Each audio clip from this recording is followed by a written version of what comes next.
Presentation of Understanding and Respect for the Past and Present, a panel discussion on Indigenous peoples. Today's program is one of the many ways the University Library facilitates discourse, academic pursuits, and cultural enrichment of Loyola in the community. This program is meant to raise awareness, educate participants on the history of the Indigenous peoples, share diverse Native American cultures, bring about understanding and respect for past and present realities of local Native Americans. In the Donovan Reading Room in Cudahy Library, there is a mural. Next slide, please. New lands in North America explored and evangelized by Fathers of the Society of Jesus by John Warner Norton. This mural was conceived as a pictorial cartographical record of the Jesuit missionary activity in the Great Lakes region and the upper Mississippi Valley during the 17th and 18th centuries. The University Library staff were concerned over this image. They began to have internal discussions regarding the mural. I invited one of our panelists, Joseph Standing Bear of Midwest SOARRING Foundation, to one of our meetings. It was an opportunity to discuss the narrative, history, and culture of Native Americans. From this discussion, the idea of a panel program came to be, with the hopes of educating and addressing a variety of emotions the mural image invokes. Now, I'm going to give student government of Loyola Chicago some time to say some words. Ella Doyle. Hi, folks. My name is Ella Doyle. I'm the president of the student government of Loyola Chicago. We represent the undergraduate student body here at Loyola. I would just like to say welcome to all of you. Thank you to everyone that is joining us here in person and on Zoom. This is something that many of our members have been working towards, and it is a continuation of further initiatives that we've been working on for the last few years to bring visibility to Indigenous communities at and around Loyola and the surrounding areas. So thank you again for joining us. We're really excited for this event. So before I introduce our speakers, I'd like to take the opportunity to thank the student government of Loyola Chicago, Loyola's Department of History, the Jesuit community at Loyola, and Midwest SOARRING Foundation for all of their support in planning and putting together this program. As I have spoken, I'm going to introduce you. Ella Doyle. She's president for student government of Loyola Chicago. She's majoring in political science and criminal justice and criminology. She's also a citizen of the Cherokee Nation. Also introducing Sean Jacobson, PhD candidate of Loyola's Public History, U.S. History. Father Stephen Mitten, Jesuit and senior lecturer for the School of Environmental Sustainability. Joseph Standing Bear Schranz, enrolled member of the White Earth, Minnesota Anishinaabe Nation, president of Midwest SOARRING Foundation, which stands for Save Our Ancestors' Remains and Resources Indigenous Network Groups, which was formed in November of 1996. Their mission is to offer assistance when asked as a facilitator to the tribes regarding repatriation concerns, to educate the public about various American Indian cultural issues, environmental issues, and to build community among all people. Now, I'd like to welcome Joseph here. He's going to give us a land acknowledgement before the start of our program.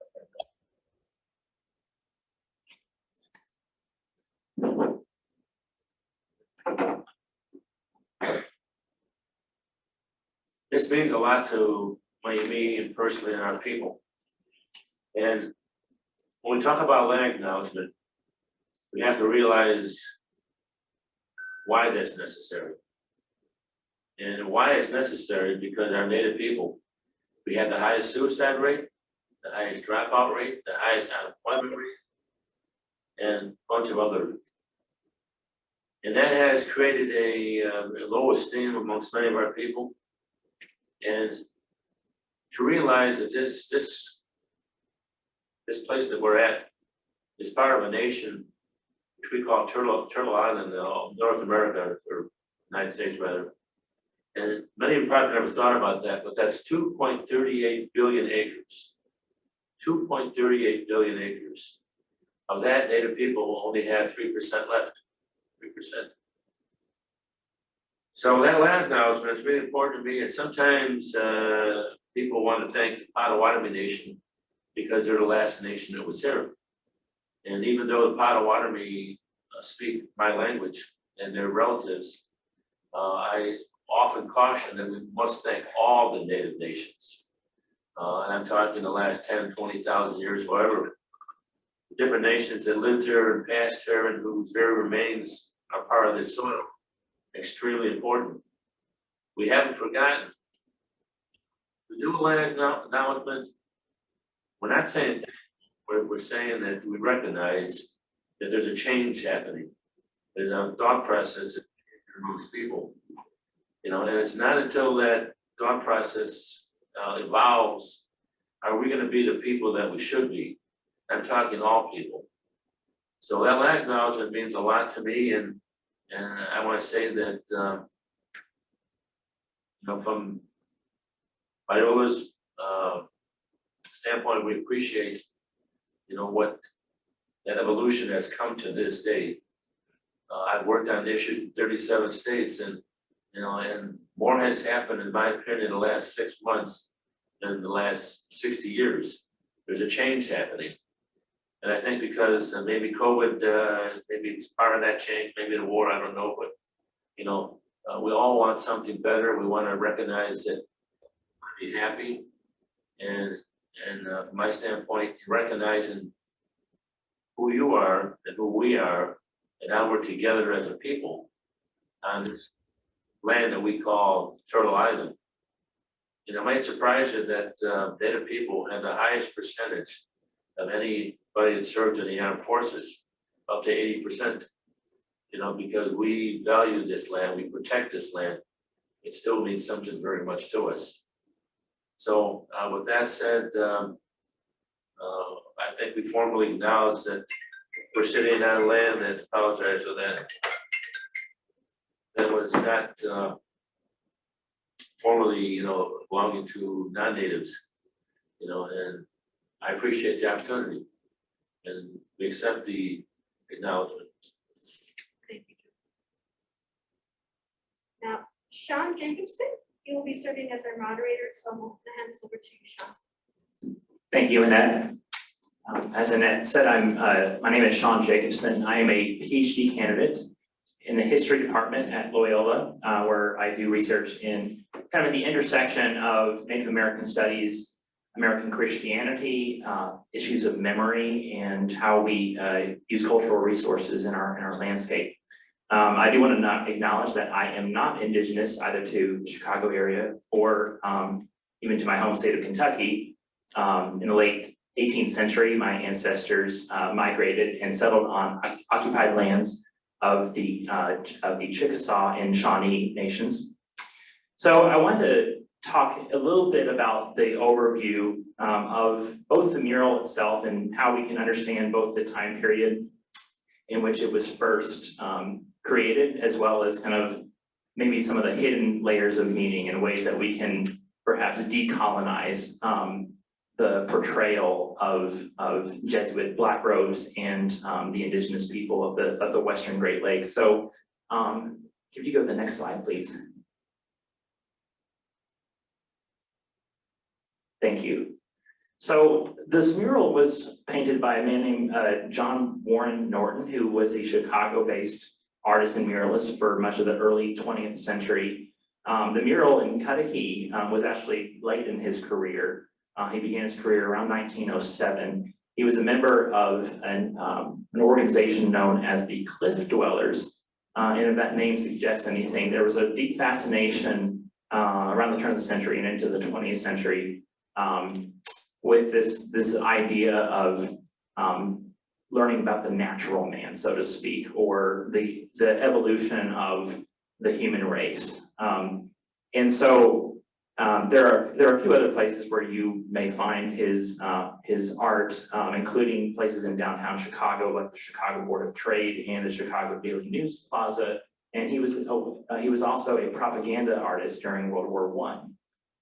And over at Beloit College, which is in southern Wisconsin, there's a prominent display of 12 murals in their Museum of Anthropology that he was commissioned to do in the 1920s, called The History of Man. And they depicted various indigenous peoples from 12 different regions. And the one pictured here is supposed to represent Algonquians of the Eastern Woodlands.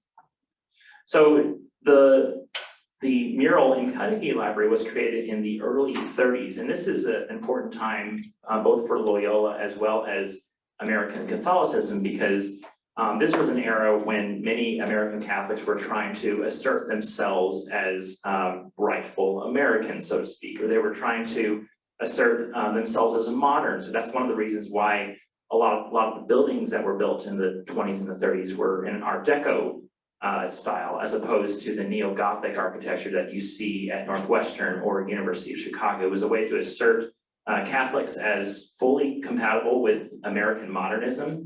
But there was also an effort among many European Catholics to try to lay claim to a foundation of the United States to counter these very Protestant dominant narratives or English heritage dominant narratives of the Pilgrims landing at Plymouth Rock, or even the founding of Jamestown in Virginia.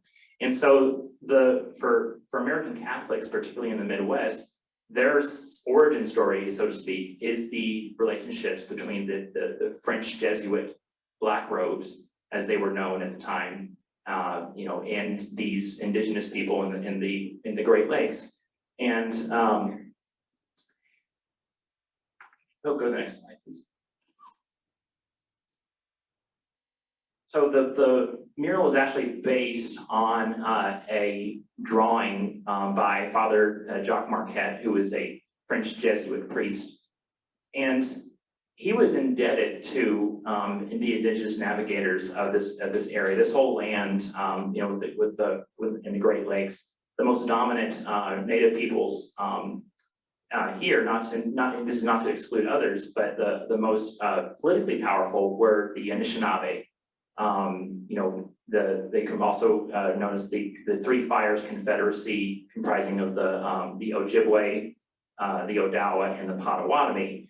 And these early Jesuit priests were in many ways indebted to the Anishinaabe navigators to even survive here in the Great Lakes. And this map that was drawn was the first European map of the Mississippi River. But as you can see from all of the labels of indigenous communities along the Mississippi River, and that red circle there, by the way, is the area that is now Chicago. He did all this based on his indigenous navigator. So I do want to mention that part, because I think the mural is important in the fact that it is a map. It is geographical, and that map in itself does acknowledge the fact, even though it's not necessarily acknowledged when the time it was created in the 1930s, but if we were to reimagine this space as native land, this whole area would have been known, and is known as Anishinaabe-Waukee, the land of the Anishinaabe. Could you go to the next? Thank you. So that's just a map there for your reference to how we could perhaps reimagine the ways that this space is dominated by, this is a crossroads in many ways, these inland seas, as some scholars like to put, for trading. And so the Anishinaabe were indeed masters of the fur trade. And so it was because of their political power and their ability to interact with other cultures that they formed partnerships in many ways with the French colonizers, and who were, again, they would not have had any influence in this area had it not been for the Anishinaabe dominating in that relationship, at least this would be in the 1600s through the 1700s. Now, of course, that's going to change there, especially with the creation of the United States later on. But one of the reasons why the Jesuits in particular had such favor among indigenous people was because, unlike other religious orders, the Jesuits were much more likely to acknowledge the ways that natives already had a relationship with the Creator. And they used indigenous cultures as a way to bridge the gap with Christianity, rather than see native spiritual practices as entirely at odds with the Christian faith. And this relationship of sharing and reciprocity is a far cry, I should say, from the later developments that you will see in the late 19th and 20th centuries with the forced assimilation boarding schools. So I do want to emphasize that the relationship with the Catholic Church, indeed with all of Christianity, is very, very complex, and it changes over time. So Catholicism becomes integrated in many ways. Now, again, this is not to say that they all converted to Catholicism. In fact, most did not. Most retained their indigenous spiritual practices, particularly with the the Great Medicine Lodge. But Catholicism again becomes ingrained into the many indigenous cultures, particularly through liturgy, even long after the Jesuit priests had later been banned from North America during the mid 18th century. But what I find interesting, and a lot of my research focuses on the 19th century and the way that indigenous peoples in the Great Lakes actually drew upon Catholicism as a means of resistance against American encroachment and pressures to be forcefully removed west of the Mississippi River. And in fact, certain groups, particularly groups like the Pokagon Band of Potawatomi over in Michigan and Indiana, they actually used the Catholic religion as the means to prevent being forcefully removed to the west. So, and again, this is all happening in the 19th century. There's actually a few positive success stories of when the Catholic Church is not operating in league per se with the American government.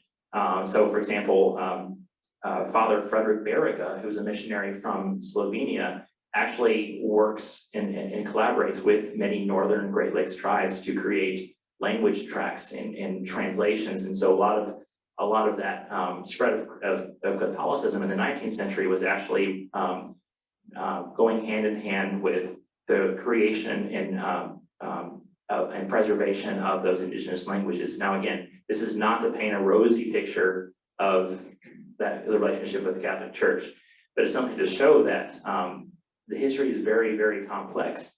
And when the church later does ally themselves with the American government policy of forced assimilation, that relationship certainly soured, and something that indeed still many churches and organizations are still trying to reconcile with today. So for me, speaking as a historian, I'm challenged in my work to redress the misconceptions that appear in artwork like the mural, for instance, which portrays indigenous people in a very servile manner, and that idea that they are somehow just dressed in loincloths in a climate in the Great Lakes. I mean, that just does not make any sense. And so I want to to conclude to point out a few different contemporary Native communities that still reside in these historic landscapes that are mentioned on the mural. So I'll just name a few examples really quickly. So up in Wisconsin, northern Wisconsin, there was a mission known as La Pointe, and today you have two Ojibwe bands that currently reside. This is their homelands. They've not been removed. This is the Bad River Band as well as the Red Cliff Band, and both of those have long histories going back hundreds of years with the Jesuit order. Next, if you go to St. Ignace, Michigan, so if any of you have been up to Mackinac Island, St. Ignace is just across the straits. It's on the northern peninsula.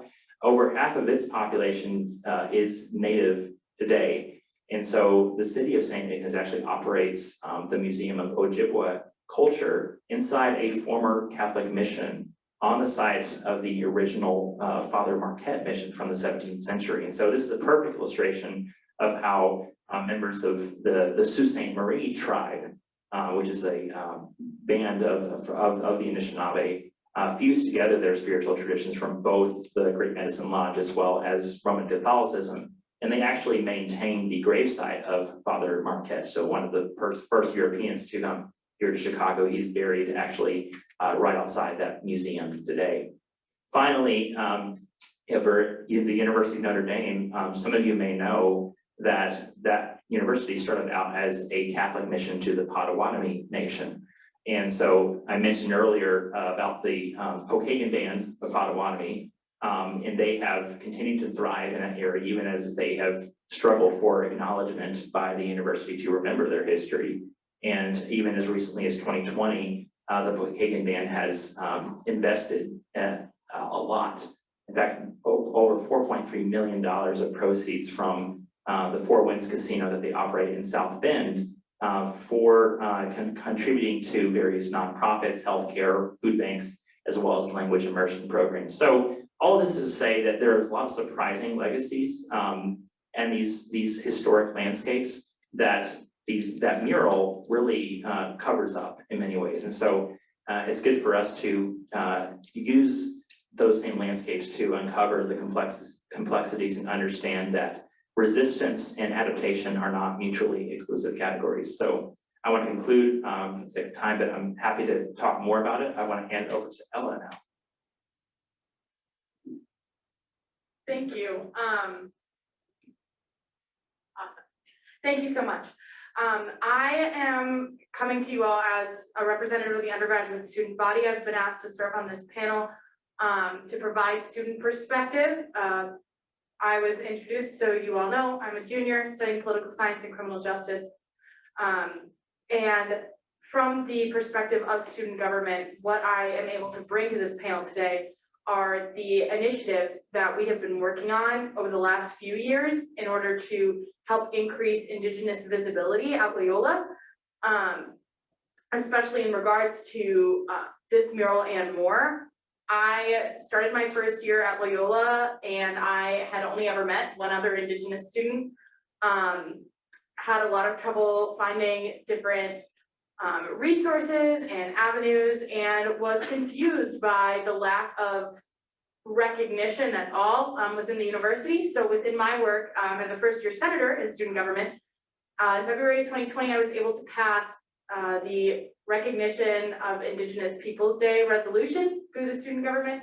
And we've been working for several years ever since in order to get that official recognition from the university and accompany it with programming.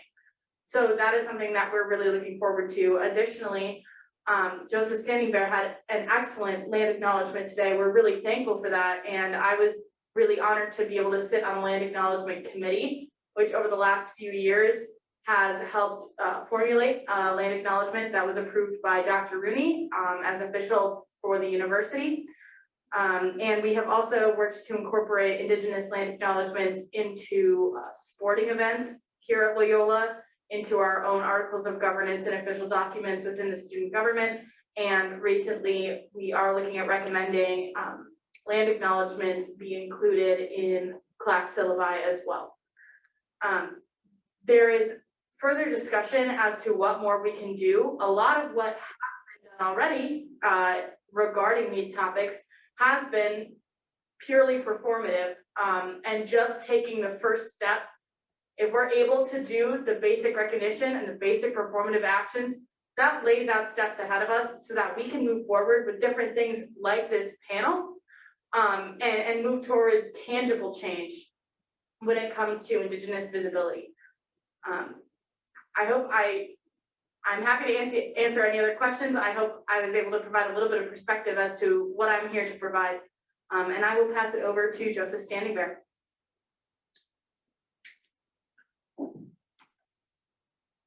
Over the years, I've worked in probably about 37 states on different issues in Alaska and Hawaii. And I've seen a great disparity between the have and have-nots. And as I mentioned before, we do have the highest suicide rate and dropout rate and all that. It's how we go about changing. And I think the reason we want to change this, not just because Native people, I think it's because when you do it to one color, you potentially do it to all colors. And I spoke earlier about how we have to evolve as human beings to a different place than what we're currently at. I think the world situation kind of proves that out. Now, when I look at that mural, and I have seen other murals similar to that, I visited libraries in which the natives were dressed inappropriately.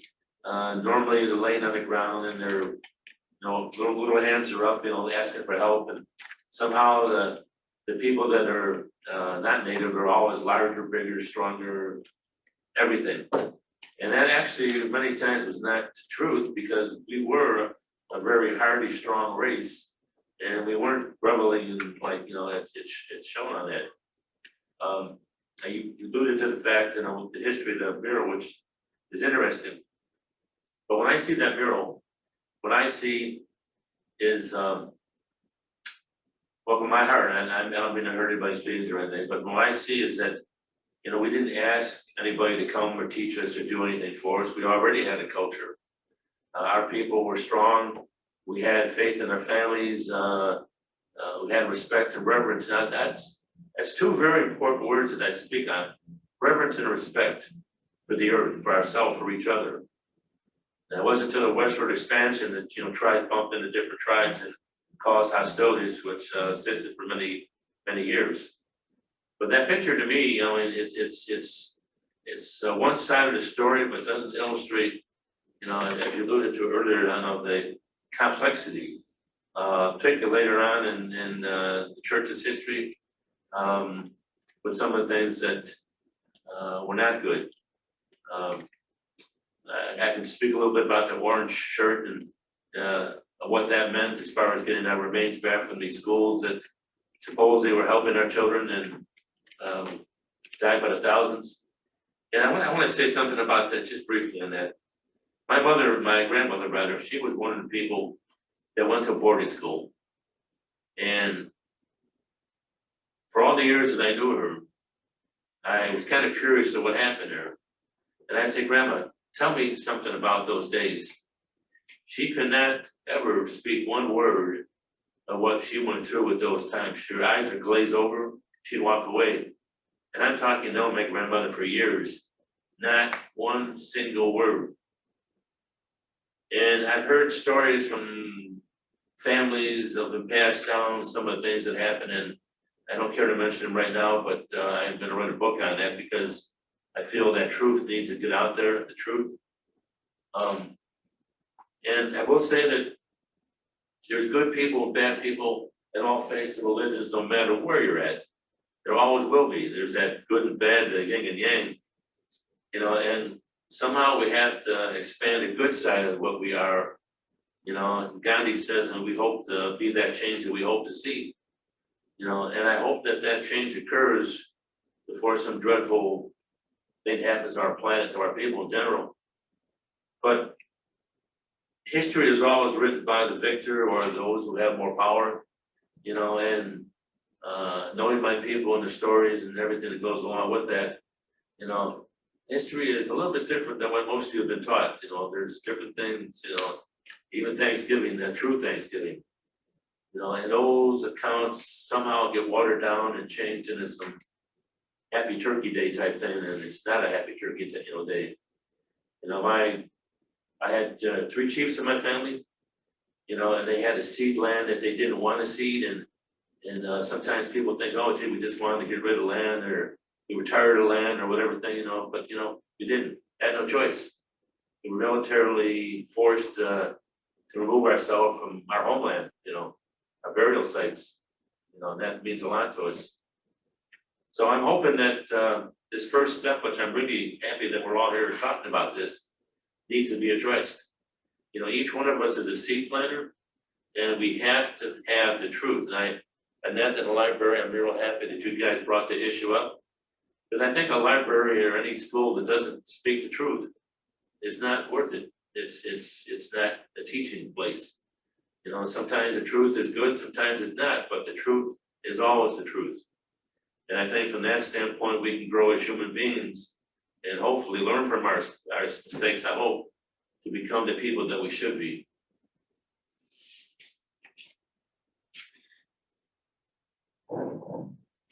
Thank you, Joseph. Thank you, Sean and Ellen. Ella. Ellen. My name is Father Steeman. I do not represent the Jesuit community. I live in the Jesuit community, but I do not represent them. There's too many voices all over the place. There's no way in which I could actually make one voice. As you all spoke already, this is a 500-year confluence that meets right here of so many different people and also so many different ideas and histories of joy, histories of pain, healing. So I think this is really, I see, avenue for continuing healing. I worked for 10 years among the Lakota at Red Cloud Indian School for 3 years. I was in charge of the science department. I worked for 10 years at the Sioux Spiritual Center back in the 90s. I went to Belize, worked with the Maya community in Belize. So I have a lot of friends who are Indigenous. I have relatives who married Indigenous. So Katrina Mitten, who who's the secretary of the Miami Tribe of Oklahoma, but lives in Indiana, is a relative. I've been adopted into a number of Lakota families, so Matakure Oyasi. Every meeting among the Lakota begins with that phrase. Every religious ceremony, which is not necessarily religious because there is no division between what is secular and what is sacred. And so it means we're all relatives. And so Joseph was saying that as well. It was a predominant theme. And Sean spoke out very well about this map. Every map is a lie. Every map is a lie. A true map has to be the same size of that area, and it will no longer be a map. And whoever makes the map has a vision or idea or point of view. Unfortunately, in the 1930s, you're coming out, as Sean said, this romanticized notion of the noble savage and the conquest. And there's also the avenue of Catholicism. If you recall, many of the Catholics that were coming in the early 1900s were themselves minorities and the Know Nothing Party, and they were really persecuted. So I'm not speaking on their behalf. I'm just saying that there's a lot of issues that are all rolled around, and there's a lot of pain and there's a lot of opportunities for healing. When I was at the Sioux Spiritual Center, which is a Native American retreat house run by the Diocese of Rapid City, I was the director of the Deacon and Lay Ministry Formation Program, and we had almost 20 training sites across western South Dakota among the Lakota, and there's 5 nations of Lakota. I happen to work on the Red Cloud Indian among the Oglala, but at the Sioux Spiritual Center was a central location right along the Cheyenne River in the Missouri Breaks, where the 5 nations could gather. And we're talking about Lakota Catholic, right? And so in the 1993, we began to really because the people really wanted to celebrate their Catholic faith, but also realized to celebrate their Lakota faith, their Lakota culture, their own spirituality. And so we decided to have a meeting place. Others have done this before. This wasn't necessarily new. The book by Stopenkamp, The Pipe and Christ, was a conversation among the Lakota medicine men that took place in their late 60s and early 70s. But it was time to revisit that. And so we had invited Lakota people, not only Catholic, we had Mark Brokenleg, who was Episcopal priest, Calvin Jumping Bull, who was Episcopal deacon, whose land was where the FBI agents were killed back in the 70s. That Wounded Knee occupation followed that. There was a civil war among the Lakota at that time. And so he was a part of that. We had Native American deacons, Ben Black Bear, Harry Chin, Stephen Red Elk. And these were one of the first Native American deacons. The diaconate program was reinstated back in the 60s and 70s, and it was the Native community, Catholic community, that began really to take a hold of ownership of the diaconate program. I was eventually a director of the diaconate program, but they were the main, let me say, promoters. The Christian perspective is a mandate given to us by Christ as he just went to heaven and said, baptize all nations in the name of the Father and the Son and the Holy Spirit. So that was a means of evangelization. Has there been times when it went wrong? Absolutely. We've got 2,000 years history of Christianity, and there's divisions all the time. And I'm not going to sit here and I can't apologize for it, but I can't also gloss over it and hide it. So this avenue here is a means of exposing the truth, and the truth will set you free. And in those dialogues in which we had this And it was sponsored by the US Bishops Catholic Conference for Native American. And if you recall, Rapid City at the time had the second Native American Catholic bishop. The first one was Don Palat, a very close friend of mine, who became Bishop of Gallup, New Mexico. Charles Chaput, Bishop Charles Chaput became the Archbishop of Denver and then the Archbishop of Philadelphia. He's a fellow member of the Potawatomi, the Prairie Man out of St. Mary's, Kansas. Don Palat was Abenaki from Maine. And we were able to sit down, and this was just for the Lakota. It went so well, the US Bishops Ad Hoc Committee asked if we would duplicate it elsewhere. And so we went to the Tohono O'odham people. You might know them as the Papago down in Tucson, Arizona, and Sells, Arizona, where we began just sitting down and listening. And these, remember, are Catholics who wanted to be able to celebrate who they were as people, Indigenous people, Lakota people, or Tohono people, and to have the church appreciate their gifts, right? And not to poo-poo it, but actually to celebrate it. And I have to admit, that was not always well received among the Catholic hierarchy. Some Native bishops and some other white bishops celebrated that. But there were bishops that wanted nothing to do with paganism and none of that smoke and feathers and bells and drums in their church. There was a means of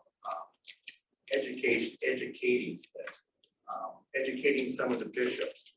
And this dialogue among the Lakota and among the Tohono O'odham is on tape. You can have the transcript of 5 years of conversations, which is at Marquette University Archives, which was very interesting to me because there was Native people who were celebrating their Christian faith, their Catholic faith. They were Episcopals, so they're celebrating their Episcopal Christian faith, all in dialogue, working together, trying to be able to celebrate who they really are and the gifts that they can bring to Christianity. It doesn't have to be loggerhead. And so the US bishops eventually came out with a document. In fact, the Pope John Paul I came and apologized at Tucson in Gallup, New Mexico, which was similar close by, apologized for the abuses of missionaries and Catholics in the United States. Currently, probably familiar with the boarding school stuff up in Canada. The Jesuit conference yesterday came out with a statement. In fact, they encouraged the United States, wrote a letter to, I forget the woman in charge of,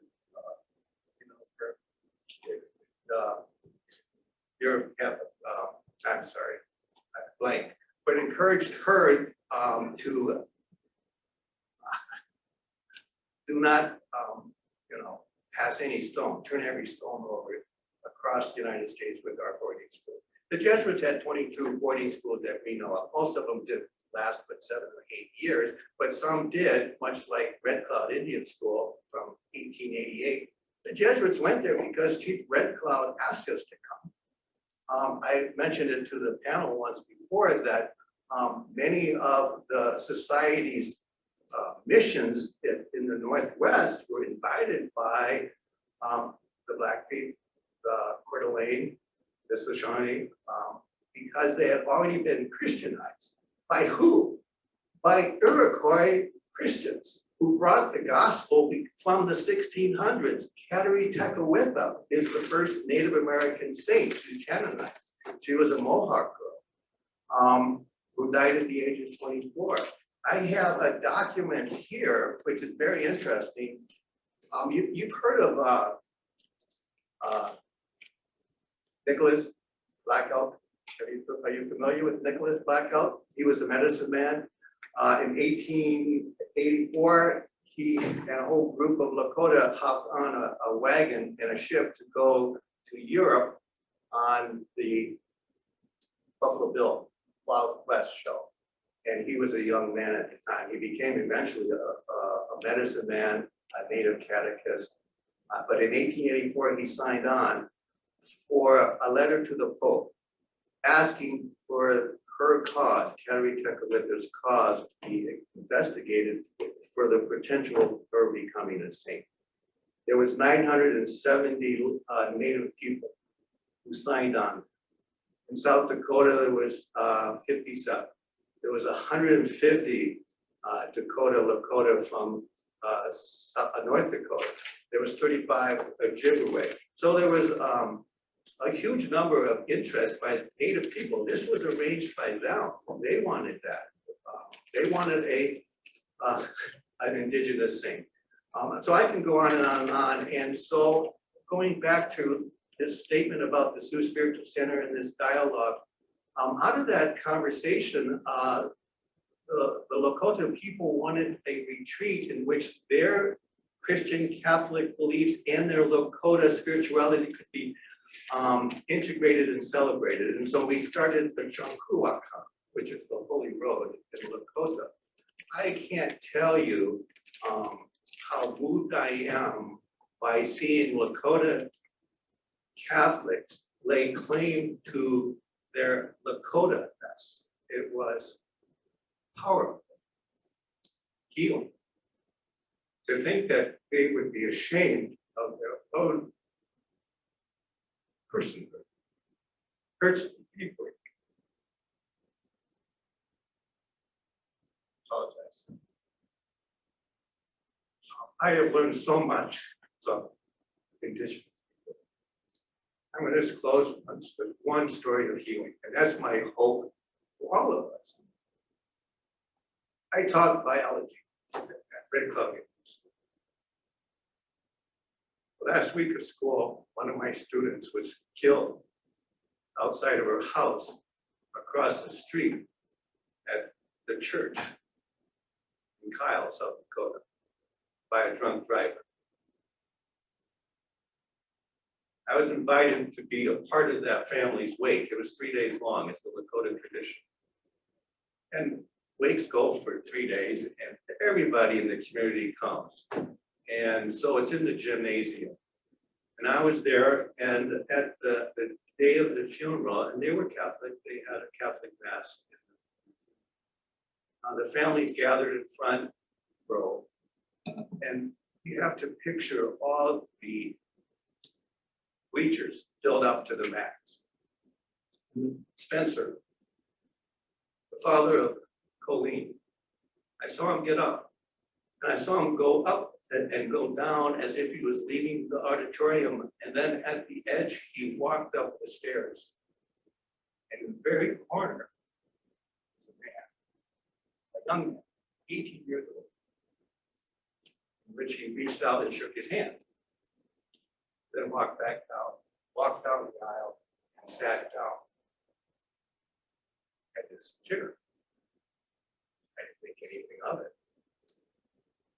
After the funeral, I was invited over to the family, and at a meal, Spencer told me, he shared with me that the hardest thing he ever did in his life was that he was sitting there in that gymnasium, and he looked up and he saw the young man, the drunk, who killed his father, right across the road.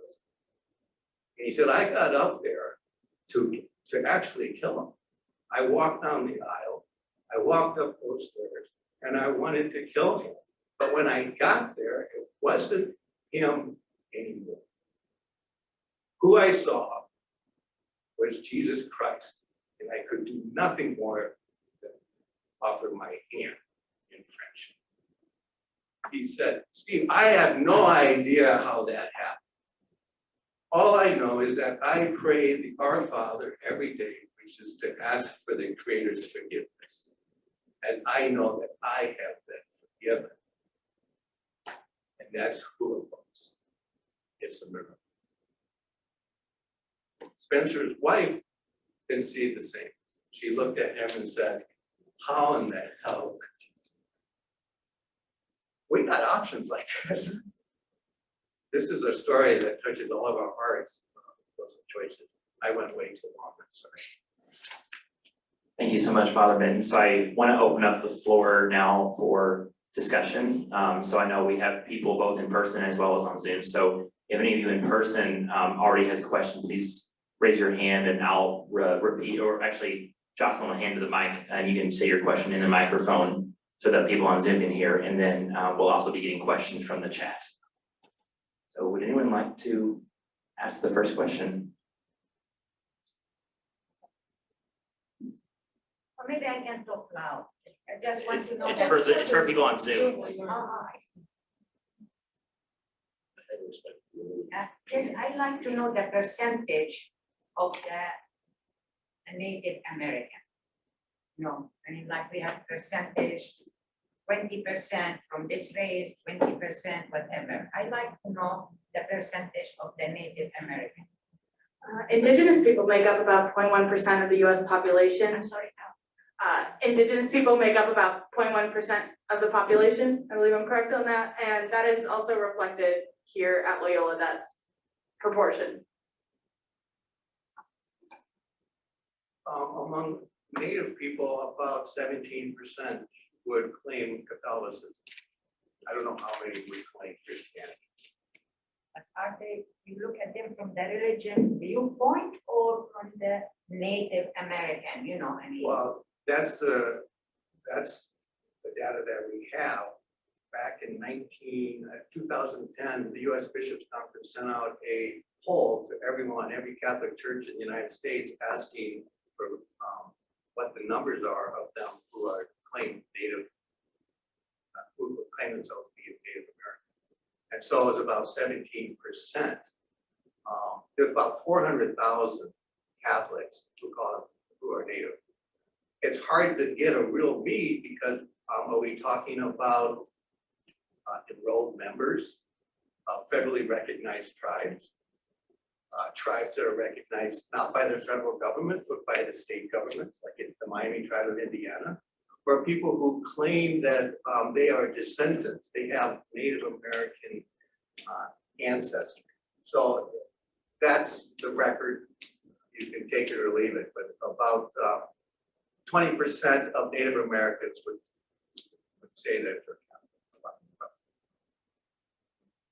Mr. Jacobson and Father Stephen talk about how Jesuits and some Native Americans view the culture as an avenue to bridging that to Christianity. I wanted to know what Joseph's standing there, what his opinion on what Jacobson and Father Stephen said about the bridging to Christianity. I wanted to know his opinion on that, like their direct opinion. I appreciated his words and he spoke of his heart. And those of you, if you've traveled to a reservation and get to know our people, there's some really good things to learn. And usually they're not learned too easily. None of us today can change tomorrow. That time and day is gone. But today, you and I can change tomorrow. That's what we're doing. That's why we're here. We're trying to change the way humanity treats each other. You know, genocide, you know, it takes many different forms, and unless you've experienced it, you don't really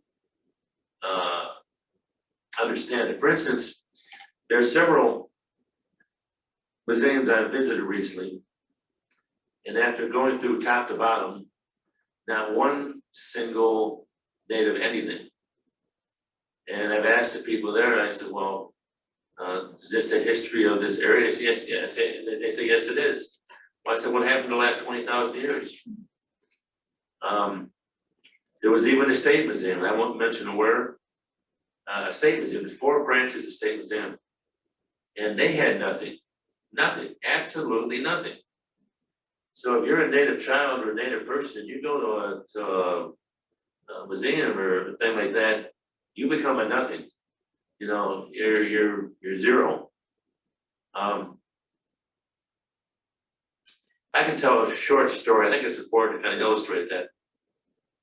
Many years ago, we started out into SOARRING, it's American Indian movement. We had a chapter, Will County AIM. And we tried to address issues that were not touched by anybody at that time.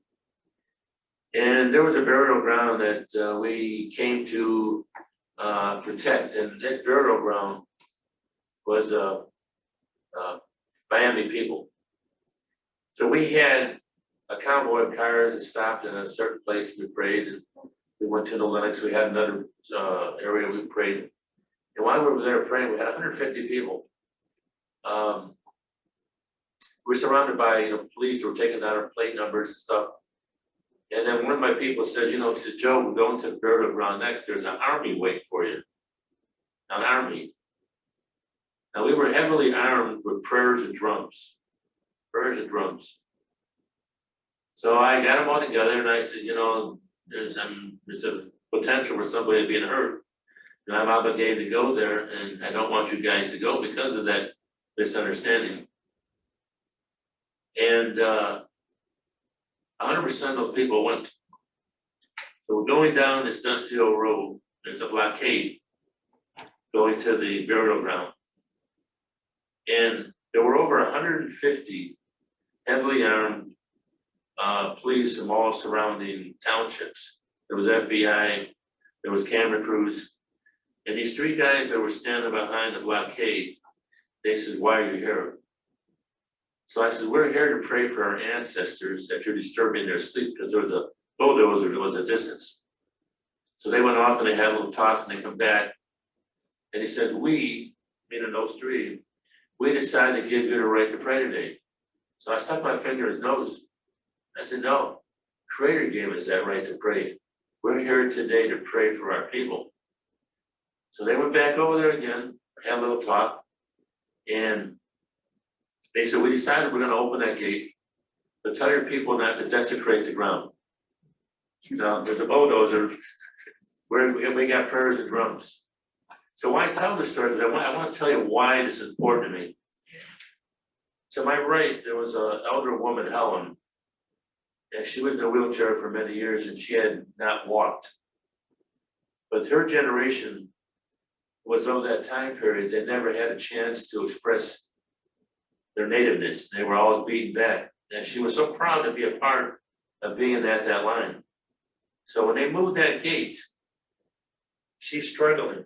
And for a few minutes, she was determined that she was going to get up on her own power and she was going to walk that block to that site.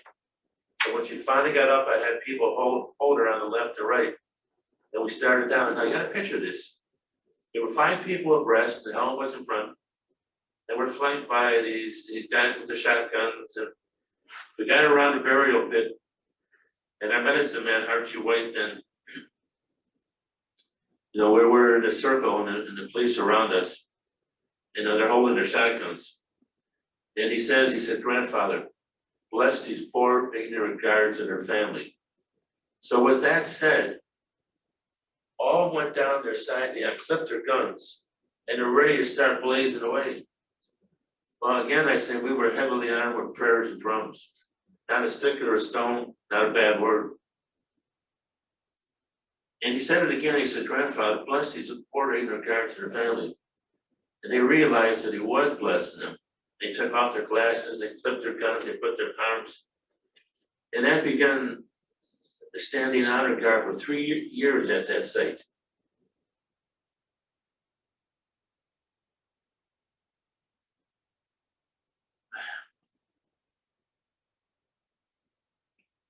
We care about the earth, we care about humanity.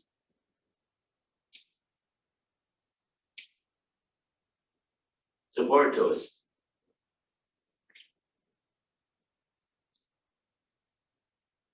I don't want to belabor the point, but it's sort of along those lines with question, and just to mention that talking about these land acknowledgements or starting to understand the context of all of this, like a recent event down in Will County in our lifetimes, some of our lifetimes, but even, like there were mounds, like where the Belmont L station is, there was a huge effigy mound that was like maybe 300 feet long.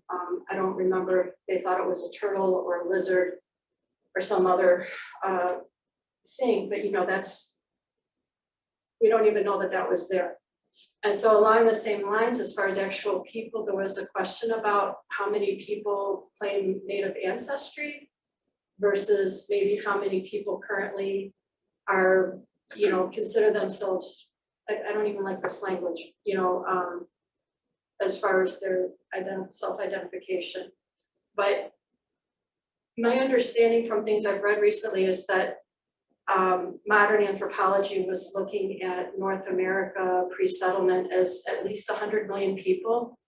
And so question for Mr. Jacobson or anybody else who knows as far as what the current thought is on that, because I'm reading this stuff as a layperson, but I'm wondering, and when I first saw that number of 100 million people here in 1400 whatever, that was shocking. And knowing that those numbers were reduced to, I believe, less than 2 million at one point. And so I don't know if one of the panelists could speak to that from, what we know at this point. Thanks so much for your question. So the numbers range pretty widely. Again, I have to acknowledge this is one of my limitations as a historian is that I have not used a lot of anthropological methodology to really understand the pre-contact era. But you're right in terms of the sheer devastation of population loss between, let's say, circa 1500 to even just the first 150 years. There was a population loss of 90% of Indigenous people in the Americas. A lot of that is due to diseases that are introduced by both Europeans and Africans. And I personally don't know any exact figure as far as how many were, because they range pretty widely, and there were also waves of population growth and losses, just like in anywhere else in the world. Climate changing, deforestation, and people migrating. So the Indigenous history is by no means static before 1492. That's a very common misconception that's unfortunately taught in still today in a lot of school systems.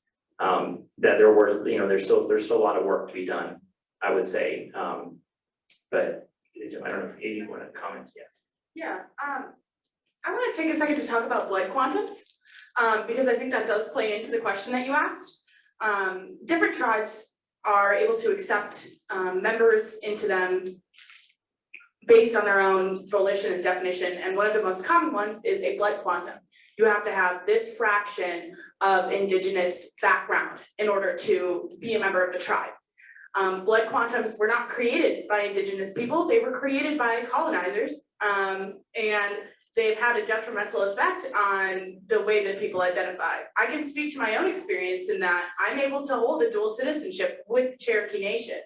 However, I, as an Indigenous person, was adopted by white people as a baby. Does that make me less Indigenous? Does that give me less of a right to claim that heritage than someone who may have more direct ancestry? So when we talk about qualifying and quantifying who is Indigenous, just as my esteemed colleagues have said today, how you identify and with what tribe is a very fluid definition that's changed and has both helped and hurt Indigenous communities across the United States. I wish that there was a solid answer that we could give and say, this is how many people, fall into this group A, B, or C, but at the end of the day, that entire structure is a colonist structure that is built to oppress and invalidate and make invisible different tribes and communities. So I think it's kind of difficult to place something that's so broad and so blurred into something that is so structured. I think the words you said there is right, blurred. No, none of us will ever know exactly how many were on where they went to and how they went, but I think that 90% is probably pretty close to it. Sorry, my mic went away. Are there more? Are we taking more questions? We know we're at 4:30, a little bit over, but If you're willing to stay, you're welcome to stay. We have some more questions online, so if you're able to hang on a little bit longer, we want to entertain certainly the questions that from our audience online. So we will be and asking them now. Thank you. So this is the first question from the chat. So how do we continue to strive for anti-colonial perspectives, especially given the Jesuit participation in colonialism and enslavement of Indigenous and Black people? Healing will only be possible if this is fully acknowledged and discussed with work toward reconciliation. And then also, how can Loyola embrace history? Can I start on this Yeah, one? yeah. Super. When we talk about embracing decolonization,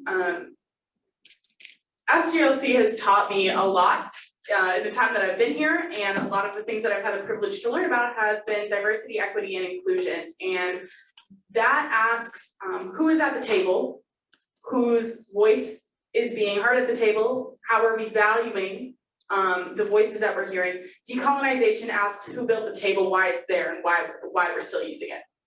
And I think that's a metaphor that's been very helpful to me. And so when we look at decolonization at Loyola, the first thing that we do is acknowledge the history that's there. What we also do is we listen to the people who have been affected by this history and continue to be affected by this history.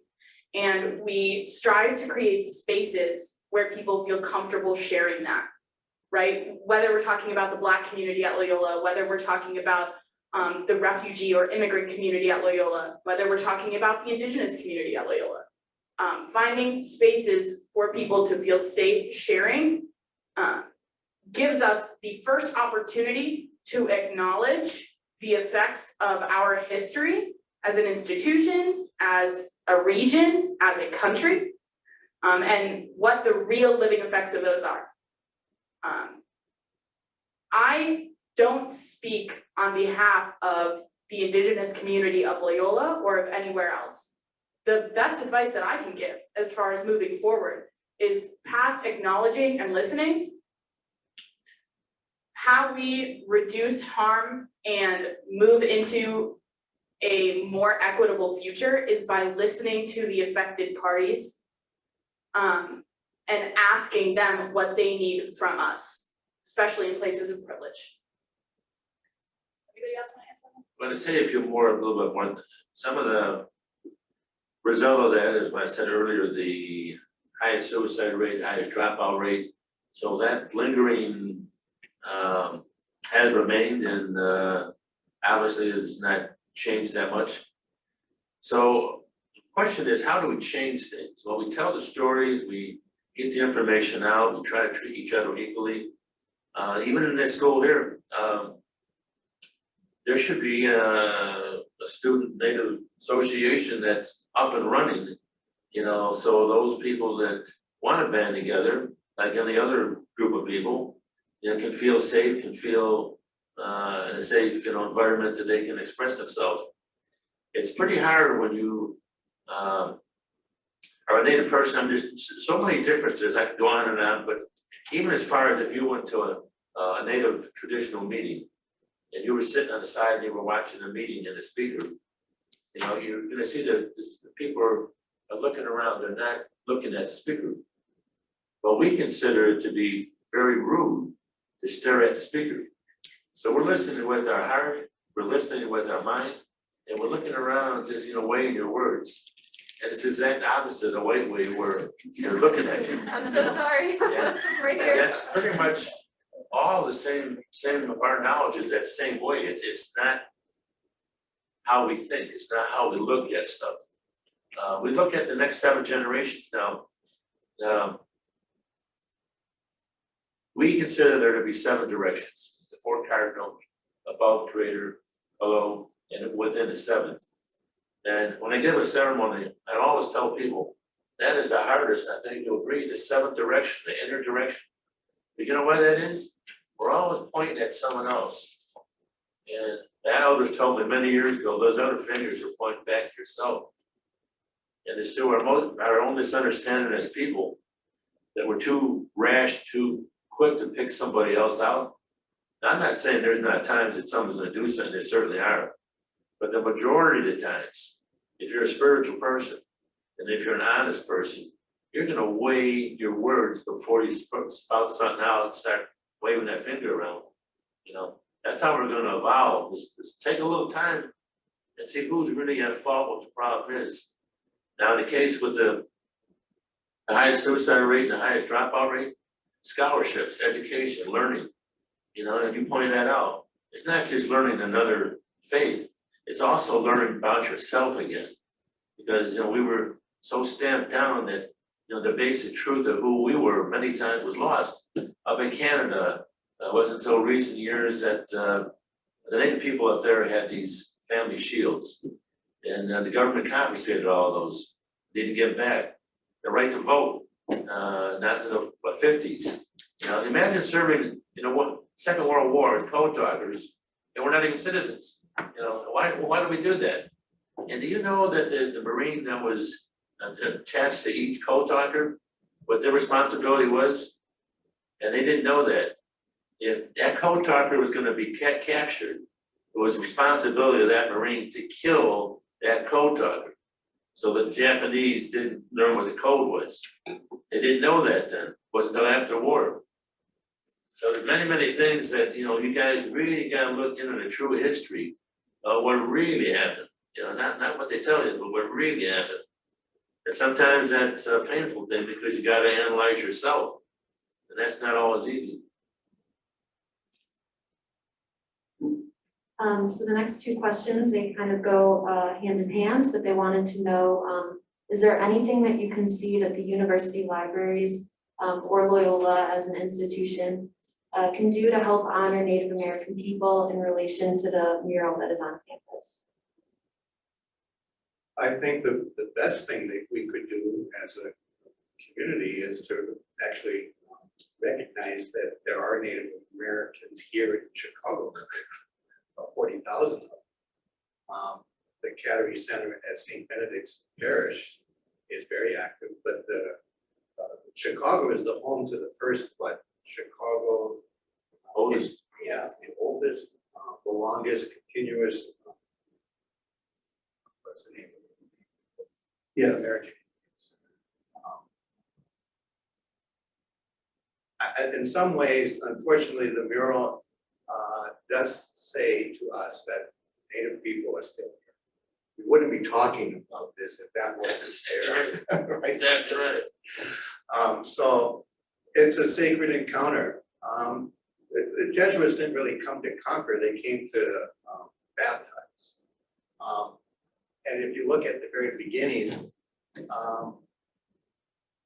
Sean pointed out very well, the early Society of Jesus, which were French missionaries, would not have survived going down the river without help, etc. So I recognize them and thank them for, and I think thanking, they all have a gift. Everybody has a gift. Native communities have a gift for us, so recognize them.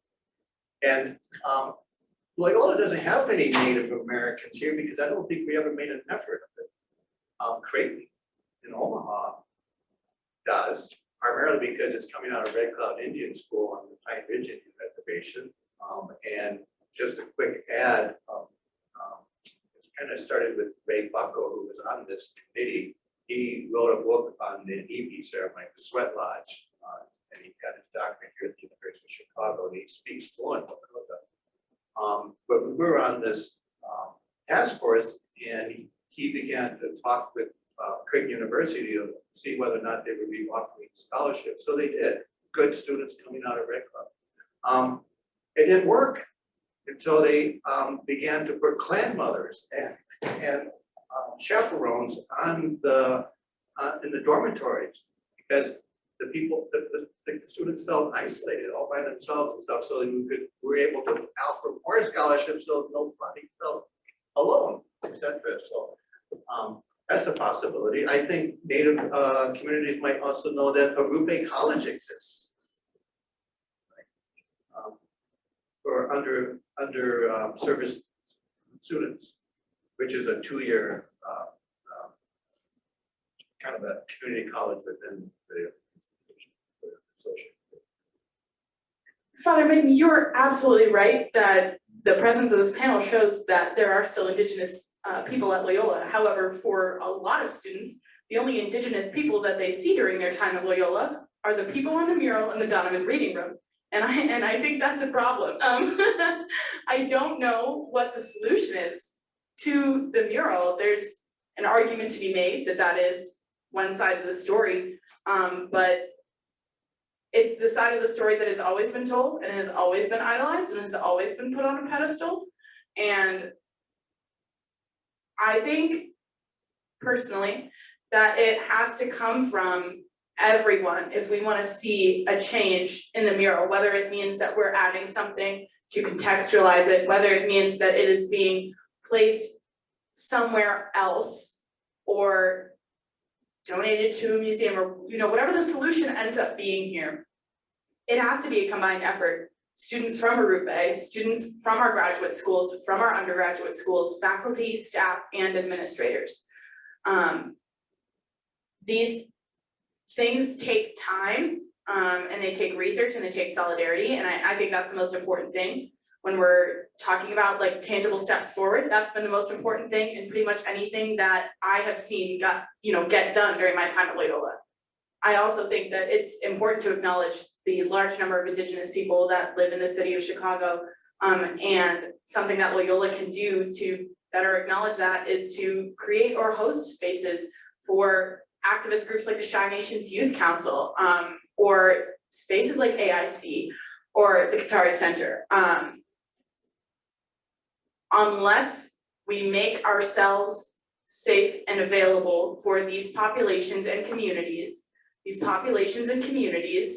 will not want to engage or interact with our university.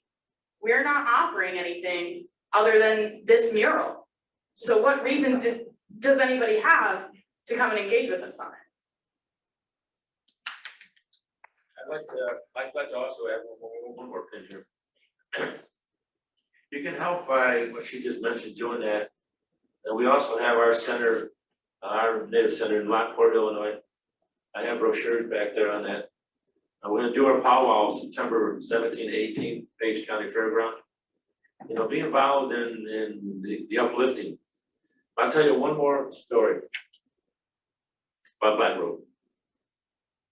There's a black robe and he's got a canoe. He's going down the river. And it's that time of the year where the water's starting to freeze. So he goes to a native village and he needs shelter for the winter. There's a grandmother and her son. You probably heard it before. Grandmother and his son. And he says, I'll teach you Christianity if I can stay with you during the winter. So during the winter, he gets to know the family and he teaches the young man. And spring comes and he gets back in the canoe and he's off down the water. Now, it happened to be the time where it was the young man's first hunt. So he had his bow and arrow and his knife and his sharp and all his stuff. He's headed down the trail. And he comes to a mountain. He's going up the mountain. And he sees this gigantic grizzly bear off in the distance. So he knew that bear was dangerous. So he takes the arrow and he shoots all his arrows and they all miss. And he's getting nervous, and he shakes his knife and he throws a knife and the knife misses. Well, meanwhile, that bear is just chugging down the trail, and clouds of dirt are flying and breaking the branches. And it's a last ditch. The little boy gets on his knees. He says, grandfather, make that a Christian bear. So lo and behold, the bear stops right there. And he puts his paws together. He says, grandfather, thank you for this meal.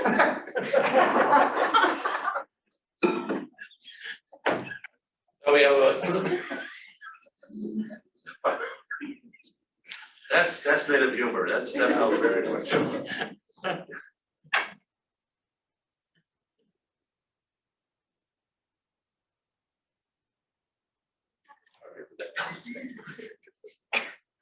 Hello, everyone. We have reached the end of our program, but first I want to show this flyer that Ella beautifully designed. This flyer is for Midwest SOARRING's Foundation donation page. As you know, the pandemic hit various nonprofits hard. The powwow is one of the ways that Midwest SOARRING Foundation continues to work. So we want to share this, we'll share this throughout Loyola. We'll also share our resources to everyone that registered via email. We have a library research guide of resources collected and put together by the panelists here and the librarians of Loyola. So on behalf of the University Libraries and the Student Government of Loyola Chicago, thank you to our speakers, Sean, Ella, Father Stephen, and Joseph, our campus partners, and to all of you who attended today's program. Thank you so much. I enjoyed my day.